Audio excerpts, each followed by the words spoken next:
ಉಪವಾಸ ಇದ್ರೂ ಪರವಾಗಿಲ್ಲ, ಆ ವಿಜಿ ಇವತ್ತು ಒಂದು ತುತ್ತು ಅನ್ನ ತಿನ್ನಬಾರ್ದು ಅನ್ನೋ ಕೆಟ್ಟ ಹಠ ಅವಳಿಗೆ. ಯಾವುದೇ ಕಾರಣಕ್ಕೂ ಅವಳು ಇಲ್ಲಿಗೆ ಬರೋದಿಲ್ಲ, ಬರೋದಿಲ್ಲ, ಬರೋದಿಲ್ಲ, ಬರೋದಿಲ್ಲ, ಬರೋದಿಲ್ಲ, ಬರೋದಿಲ್ಲ. ಓಯ್, ಪ್ರೀತಿ ಇದೆ ಬರ್ತಾಳೆ ಅಂತ.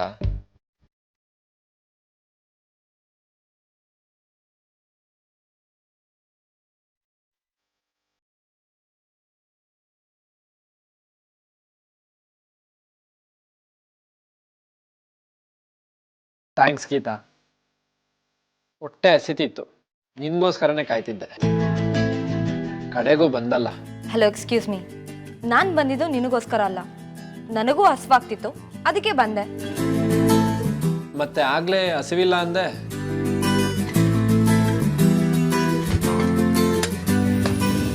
ಏನಾದ್ರೂ ಪರವಾಗಿಲ್ಲ, ನಾನು ಮಾತ್ರ ನಿನ್ ಜೊತೆ ಊಟ ಮಾಡೋದಕ್ಕೆ ಕಾಯ್ತಾ ಇದ್ದೆ.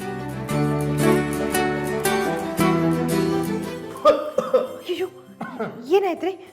ತಗೊಳ್ಳಿ ನೀರು. ಯಾರು ಬೇಕು ನಿನ್ ನೀರು? ಇದೇನ್ ಸಾರ ಗಂಗೇರಿ ಮೋರಿ ನೀರ ಸುಶೀಲ? ಖಾರದ ಪುಡಿ ಕೆಂಪು ಚೆನ್ನಾಗಿದೆ ಅಂತ ಸುರಿದು ಬಿಟ್ಟಿದ್ಯಾ?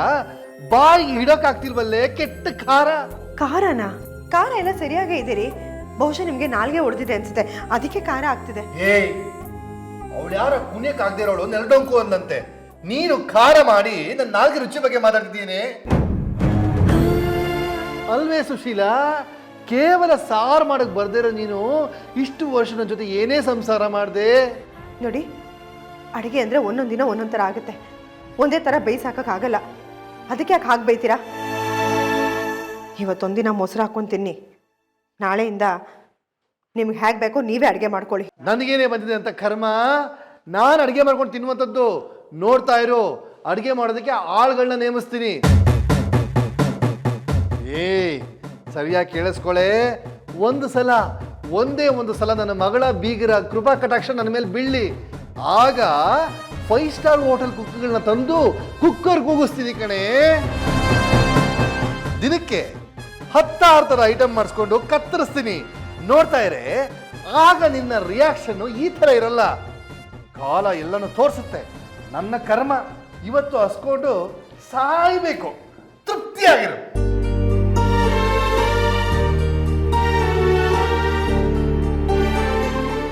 ಕಾಲ ಬದಲಾಗುತ್ತೋ ಇಲ್ವೋ, ಆದರೆ ಆ ಕಾಲ ನಿಮಗೆ ತಕ್ಕ ಪಾಠ ಅಂತೂ ಕಲಿಸುತ್ತೆ.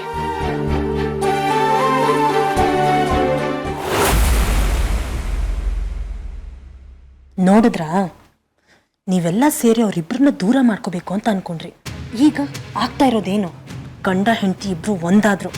ಈಗ ನೋಡಿ, ನೆಮ್ಮದಿ ಊಟ ಮಾಡ್ತಿದ್ದಾರೆ. ಇವನು ಬದಲಾಗಿದ್ದಾನೆ ಸರಿ, ಈ ಅಮ್ಮನೂ ಬದಲಾಗಿದ್ದಾಳ.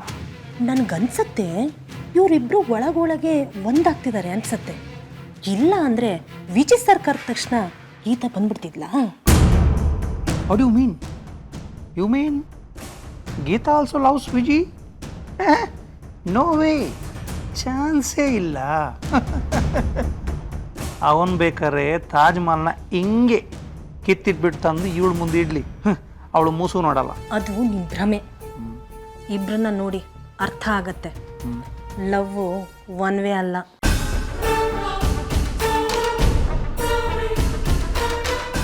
ಈಗ ನನ್ನದೊಂದು ಲಿಟಲ್ ಟೆಸ್ಟ್ ಇದೆ, ಅದನ್ನು ಮಾಡಿ ಅವರಿಬ್ಬರ ಮಧ್ಯೆ ಇರುವ ಸಂಬಂಧ ಏನು ಅಂತ ತಿಳ್ಕೊತೀನಿ. ಅದು ಹೇಗೆ? Just weight and C. ಅವರು ಪ್ರೀತಿಯಿಂದ ಒಂದಾಗ್ತಾರ, ದ್ವೇಷದಿಂದ ದೂರ ಆಗ್ತಾರ, ನಾನು ತಿಳಿಸ್ತೀನಿ. ಅದೇ, ಈಗ ಏನ್ ಮಾಡ್ತೀರಾ?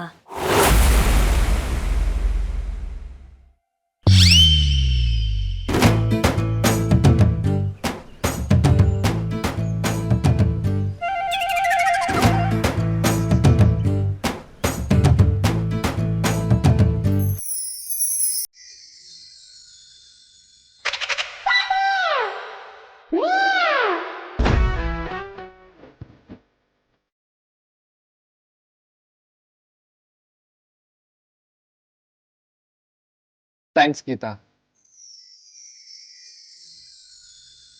ಥ್ಯಾಂಕ್ಸಾ? ಯಾಕೆ?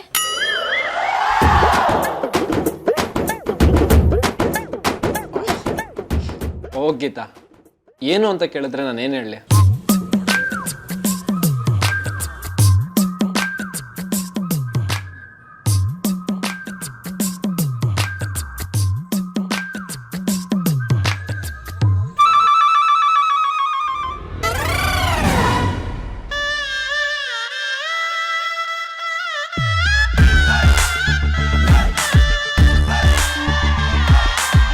ವಿಜಿ, ಏನಾಯ್ತು ಗೀತಾ?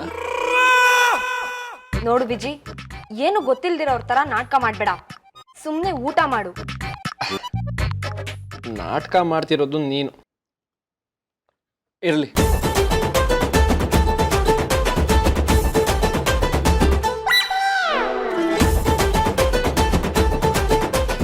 ನೋಡು ನೋಡು, ನೀನು ಮಾತ್ರ ಚೇಷ್ಟೆ ಮಾಡ್ಬೋದು, ಅದಕ್ಕೆ ನಾನು ರಿಯಾಕ್ಟ್ ಮಾಡಬಾರ್ದಾ? ಏನ್ ಚೇಷ್ಟೆ? ನಾನೇನು ಮಾಡ್ತಿಲ್ಲ. ಮೊದಲು ನನ್ನ ಕಾಲ್ ಮುಟ್ಟಿದ್ದು ನೀನು.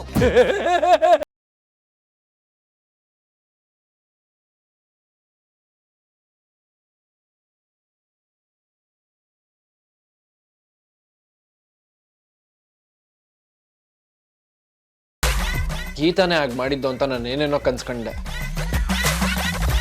ಸದ್ಯ ನೀನು ಅಂತ ಅವಳಿಗೆ ಗೊತ್ತಾಯ್ತು, ಇಲ್ಲಾಂದ್ರೆ ನನ್ನನ್ನು ಅಪಾರ್ಥ ಮಾಡ್ಕೊತಿದ್ಲು. ಅಲ್ಲ, ನೀನು ಏನು ಬೇಕಾರೆ ಅನ್ಕೋ,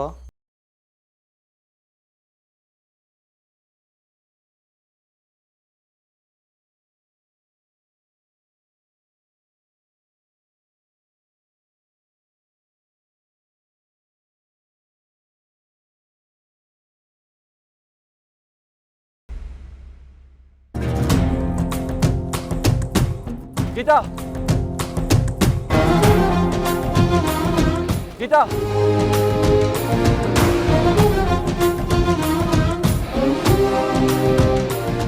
ಗೀತಾ, ಪಾಪ ಕಣೆ ವಿಜಯ್, ಕರಿತಿದ್ದಾನೆ, ನಿನ್ಕೊಳೆ. ಏನೋ ಹೇಳ್ಬೇಕಂತ ಓಟಕ್ಕೆ ಬರ್ತಾ ಇದ್ದಾನೆ, ನಿಲ್ಲೆ.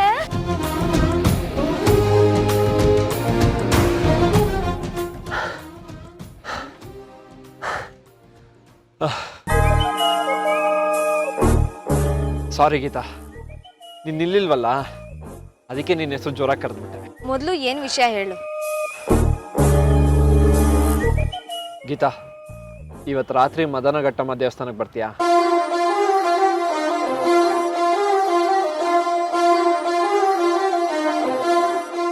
ಅಲ್ಲಿ ನಿನ್ಗೋಸ್ಕರ ಏನೋ ಒಂದು ಸರ್ಪ್ರೈಸ್ ಇಟ್ಕೊಂಡಿದ್ದೀನಿ. ಇಲ್ಲ, ನಾನ್ ಬರಲ್ಲ.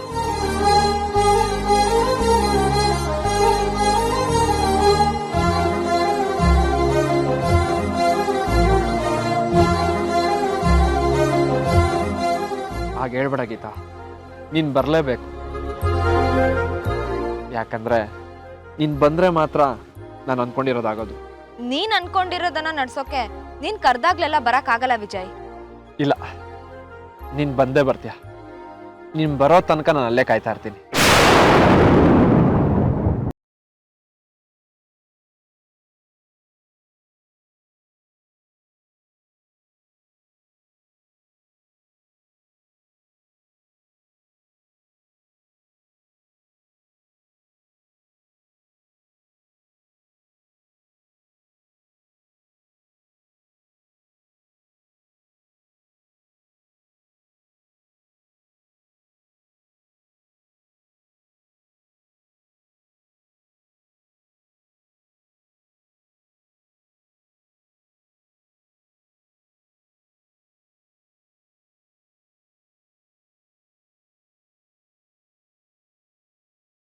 ಆಗ ಅವಳ ಜೀವ ಅದೆಷ್ಟು ಒದ್ದಾಡಿರ್ಬೇಕು ಬಾನು, ಎಷ್ಟು ಒದ್ದಾಡಿರ್ಬೇಕು.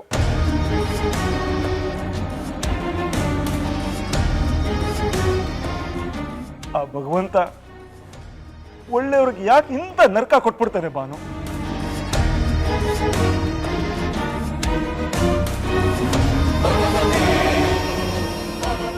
ನನ್ನ ಸುಧಾ ಯಾರಿಗೂ ಅನ್ಯಾಯ ಮಾಡಿದವಳಲ್ಲ, ಆದ್ರೂ ಅವ್ರಿಗೆ ಯಾಕೆ ಇಂಥ ಅನ್ಯಾಯ ಸಾವು ಬಂತು ಬಾನು?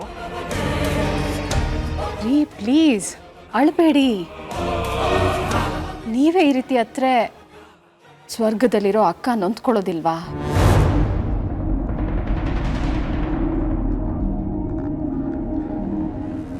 ಹೇಗೆ ತಡ್ಕೊಳ್ಳಿ ಬಾನು? ಅವಳು ಸಾವನ್ನೇ ತಡ್ಕೊಳಕ್ ಆಗದೆ ಇತ್ತು ನನಗೆ. ಅವಳದು ಕೊಲೆ ಅನ್ನೋದನ್ನ ಅದು ಹೇಗೆ ತಡ್ಕೊಳಕ್ ಸಾಧ್ಯ ಹೇಳು ಬಾನು? ನನ್ನ ಕೈಯಲ್ಲಿ ಇದನ್ನ ಒಪ್ಕೊಳಕ್ ಆಗ್ತಾ ಇಲ್ಲ ಬಾನು. ನನಗಿದನ್ನ ಜೀರ್ಣಿಸ್ಕೊಳಕ್ಕೆ ಆಗ್ತಾ ಇಲ್ಲ. ರೀ, ನಡೆದಿರೋದನ್ನ ಒಪ್ಕೊಳ್ಳೇಬೇಕು. ನನಗೂ ಒದ್ದಾಟ ಆಗ್ತಿದೆ. ಅಕ್ಕನ್ನ ಕೊಲೆ ಮಾಡಿರೋರು ಯಾರು ಅಂತ ಯೋಚಿಸಿ ನನಗೂ ಸಾಕಾಗಿದೆ. ಆದರೆ ಏನು ಮಾಡ್ತೀರಾ, ನಾವು ನೊಂದ್ಕೊಂಡಿದ್ದ ತಕ್ಷಣ ಕೊಲೆ ಮಾಡೋರು ಕಣ್ಮುಂದೆ ಬರೋದಿಲ್ಲ. ಅಕ್ಕಂಗೆ ಜೀವನೂ ಬರಲ್ಲ ಅಲ್ವಾ? ನೋಡಿ, ನಮಗೋಸ್ಕರ, ನಮ್ಮ ಮಕ್ಕಳಿಗೋಸ್ಕರ ನಾವು ಸಮಾಧಾನವಾಗಿ ಇರಲೇಬೇಕು ರೀ. ನೋಡಿ, ಕೂತ್ಕೊಂಡು ಆರಾಮಾಗಿ ಮಾತಾಡೋಣ.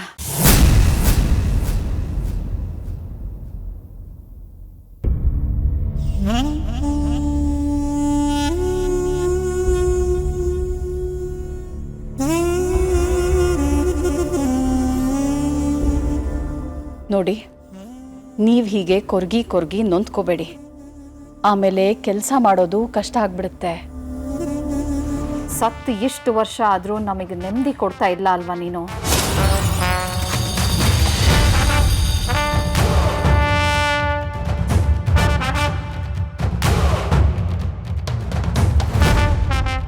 ಸದ್ಯಕ್ಕೆ ಅಸೆಂಬ್ಲಿ ಬೇರೆ ನಡೀತಾ ಇದೆ.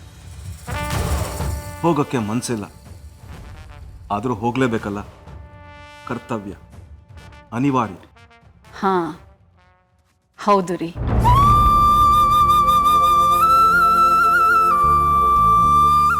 ನಿಮ್ಮನ್ನ ನಂಬಿರೋ ಜನ ಇದ್ದಾರೆ. ನಿಮ್ಮ ಕರ್ತವ್ಯನ ನೀವು ಮಾಡಲೇಬೇಕು. ಅದಕ್ಕೆ ಹೇಳ್ತಾ ಇರೋದು, ಮನಸ್ಸನ್ನ ತಿಳಿಯಾಗಿಸ್ಕೊಳ್ಳಿ ಅಂತ.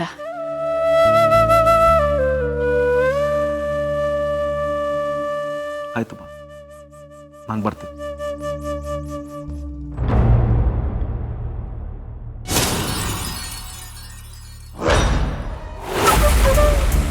ಗೀತಾ ನಿಂತ್ಕೊಳೆ. ಏನ್ರೆ ನೀವು ವಿಜಿ ತರನೇ ಆಡ್ತಿದ್ದೀರಲ್ಲ? ಪಾಪ ಕಣೆ ವಿಜಿ, ಅಷ್ಟು ಪ್ರೀತಿಯಿಂದ ದೇವಸ್ಥಾನಕ್ಕೆ ಬಾ ಅಂತ ಕರಿತಿರುವಾಗ ಯಾಕೆ ಬರೋಲ್ಲ ಅಂದ್ರೆ? ಅವ್ನ್ ಕರ್ದ ತಕ್ಷಣ ನಾನ್ ಯಾಕೆ ಹೋಗ್ಬೇಕು? ನಂಗೆ ಹೇಳ್ಬೇಡ್ವೆ ಗೀತಾ, ಕರ್ದಿದ್ದು ನಿನ್ ಗಂಡ ತಾನೆ, ಹೆಂಡತಿಯಾಗಿ ನೀನು ಹೋಗ್ಬೇಕಲ್ವಾ? ಎಲ್ಲ ಗೊತ್ತಿದ್ದು ನೀವೇ ಈ ರೀತಿ ಮಾತಾಡಿದ್ರೆ ಹೇಗೆ? ಹಾಗಲ್ಲ ಗೀತಾ, ಅವನು ನಿನ್ಗೋಸ್ಕರ ಏನೇನೋ ಸರ್ಪ್ರೈಸ್ ಅರೇಂಜ್ ಮಾಡಿದ್ದಾನೆ. ನೀನೀಗ ಹೋಗಿಲ್ಲ ಅಂದ್ರೆ ಅದೆಲ್ಲ ವೇಸ್ಟ್ ಆಗಲ್ವಾ? ಅವ್ನ ಮನ್ಸಿಗೂ ನೋವಾಗುತ್ತೆ ಕಣೆ. ಅದನ್ನೆಲ್ಲ ಮಾಡು ಅಂತ ನಾನು ಹೇಳಿದ್ನ? ಅವ್ನ್ ಯಾವ ಸರ್ಪ್ರೈಸ್ ಕೊಡೋದು ಬೇಕಾಗಿಲ್ಲ. ಕೊಟ್ಟಿರೋ ಒಂದ್ ಸರ್ಪ್ರೈಸ್ನೇ ಅರ್ಗಿಸ್ಕೊಳಕ್ಕಾಗದೆ ಇನ್ನೂ ಒದ್ದಾಡ್ತಾ ಇದ್ದೀನಿ. ಅದೆಲ್ಲ ಮುಗ್ದೋಗಿರೋ ಕತೆ ಗೀತಾ. ವಿಜಯ್ ಈಗ ಬದಲಾಗಿದ್ದಾನೆ, ನಿನ್ ಖುಷಿನೇ ಬಯಸ್ತಿದ್ದಾನೆ. ಈ ಪ್ರಪಂಚದಲ್ಲಿ ತಮ್ಮ ಸ್ವಾರ್ಥಕ್ಕೋಸ್ಕರ ಬದುಕ್ತಿರುವಾಗ ವಿಜಯ್ ನಿನ್ ಖುಷಿಗೋಸ್ಕರ ಬದುಕ್ತಿದ್ದಾನೆ ಅಂದ್ರೆ ಅವ್ನ್ ಬದಲಾಗಿದ್ದಾನೆ. ಅವ್ನ್ ಮನ್ಸಿಗೆ ನೋವು ಮಾಡ್ಬೇಡ ಕಣೆ, ಹೋಗು. ಏನು ಅವನೊಬ್ನಿಗೆ ನಾ ಮನ್ಸಿರೋದು? ನನಗೂ ಮನ್ಸಿದೆ ಕಣ್ರೆ, ಆದ್ರೆ ನನ್ ಮನ್ಸು ಹೇಳ್ತಿದೆ ಅಲ್ಲಿಗೆ ಹೋಗ್ಬೇಡ ಅಂತ. ನೋಡ್ ಗೀತಾ, ಹಠ ಮಾಡ್ಬೇಡ ಪ್ಲೀಸ್. ಇಲ್ಲ ಇಲ್ಲ ಇಲ್ಲ, ಗೀತಾ ಬಂದೇ ಬರ್ತಾಳೆ. ಮತ್ತೆ ನಿಂಗೆ ಕರೆದಾಗ ಬರಲ್ಲ ಅಂತ ಕಡ್ಡಿ ತುಂಡಾಗೋ ಥರ ಹೇಳಿದ್ಲು? ಹೌದು, ಹೇಳಿದ್ಲು. ತುಂಡಾಗಿರೋದನ್ನ ಒಂದು ಮಾಡೋದಲ್ವೇನೋ ಪ್ರೀತಿ? ಮಗ, ಮಾದಾಮ್ ಘಟ್ಟಂ ದೇವಸ್ಥಾನದಲ್ಲಿ ಏನ್ ಅರೇಂಜ್ ಮಾಡ್ಕೊಂಡಿದೀಯಾ? ಸರ್ಪ್ರೈಸ್.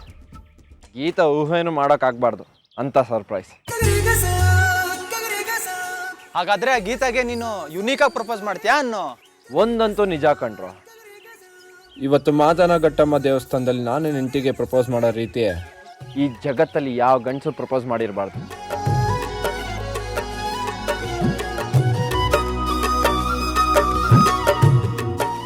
ಸರಿ, ನಾನು ಹೋಗ್ತೀನಿ.